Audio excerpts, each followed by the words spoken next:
ಉಡುಪಿಯ ಅಜ್ಜರಕಾಡು ಮೈದಾನದಲ್ಲಿ ಇವತ್ತು ಕರ್ನಾಟಕ ರಾಜ್ಯೋತ್ಸವ ಪ್ರಯುಕ್ತ ಭವ್ಯ ವೇದಿಕೆಯಲ್ಲಿ 66ನೇ ಕನ್ನಡ ರಾಜ್ಯೋತ್ಸವದ ಧ್ವಜಾರೋಹಣ ಕಾರ್ಯಕ್ರಮ ನೆರವೇರಿತು. ಕನ್ನಡ ಸಂಸ್ಕೃತಿ ಮತ್ತು ಉಡುಪಿ ಜಿಲ್ಲಾ ಉಸ್ತುವಾರಿ ಸಚಿವ ಸುನಿಲ್ ಕುಮಾರ್ ಧ್ವಜಾರೋಹಣ ಮಾಡಿದರು. ಧ್ವಜಾರೋಹಣ ಬಳಿಕ ಮೈನವಿರೇಳಿಸುವ ನಿತ್ಯೋತ್ಸವದ ಹಾಡಿಗೆ ಸಚಿವರು ಗೌರವವಂದನೆ ಸ್ವೀಕರಿಸಿದರು. ಇದಕ್ಕೂ ಮುನ್ನ ಸಚಿವರು ತಾಯಿ ಭುವನೇಶ್ವರಿ ಪ್ರತಿಮೆಗೆ ಮಾಲಾರ್ಪಣೆ ಮಾಡಿದರು. ಬಳಿಕ ಪೊಲೀಸ್ ಮತ್ತಿತರ ತಂಡಗಳಿಂದ ಆಕರ್ಷಕ ಪಥಸಂಚಲನ ನಡೆಯಿತು. ಜಿಲ್ಲಾಡಳಿತದಿಂದ ನಡೆದ ಈ ಅಪೂರ್ವ ಕಾರ್ಯಕ್ರಮಕ್ಕೆ ಅಧಿಕಾರಿ ವರ್ಗ, ವಿದ್ಯಾರ್ಥಿಗಳು, ಸಾರ್ವಜನಿಕರು ಸಾಕ್ಷಿಯಾದರು.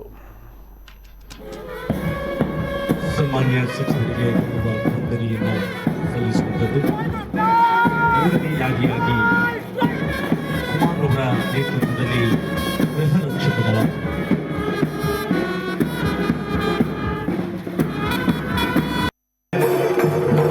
ಕರ್ನಾಟಕ ರಾಜ್ಯ ಗಣ ಸರ್ಕಾರದ ಮಾನ್ಯ ಇಂಧನ ಮತ್ತು ಕನ್ನಡ ಸಂಸ್ಕೃತಿ ಇಲಾಖಾ ಸಚಿವರಾದಂತಹ ಸನ್ಮಾನ್ಯ ಶ್ರೀ ಸುನಿಲ್ ಕುಮಾರ್ ಅವರು, ಅವರ ಜೊತೆಯಲ್ಲಿ ಉಡುಪಿ ವಿಧಾನಸಭಾ ಕ್ಷೇತ್ರದ ಶಾಸಕರಾಗಿರ್ತಕ್ಕಂಥ ಸನ್ಮಾನ್ಯ ಶ್ರೀ ರಘುಪತಿ ಭಟ್ರವರು, ಇನ್ನುಳಿದ ಎಲ್ಲ ಗೌರವಾನ್ವಿತ ಜನಪ್ರತಿನಿಧಿಗಳ ರಾಮಾಯಣ ದರ್ಶನ ಕನ್ನಡ ಕೇವಲ ನುಡಿಯಲ್ಲ, ನಮ್ಮಂತರಂಗದ ಮಾತು. ಸಮಸ್ತ ಕನ್ನಡಿಗರ ಮನದಂಗಳದಲ್ಲಿ ಮಾತಾಡ್ ಕನ್ನಡ ಅನುರಣಿಸಲಿ. ಇದೀಗ ಧ್ವಜಾರೋಹಣ ಕಾರ್ಯಕ್ರಮ.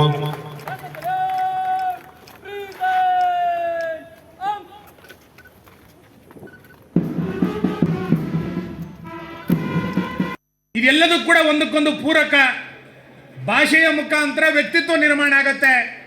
ಕನ್ನಡದ ಭಾಷೆ ನೂರಾರು ಜನ ಯಾವ ವ್ಯಕ್ತಿಗೆ ಒಳ್ಳೆಯ ಸಂಸ್ಕೃತಿ ಇರಬೇಕು ಅಂತಾದ್ರೆ ಅಲ್ಲಿ ಭಾಷೆ ಅಡಗಿರಬೇಕು.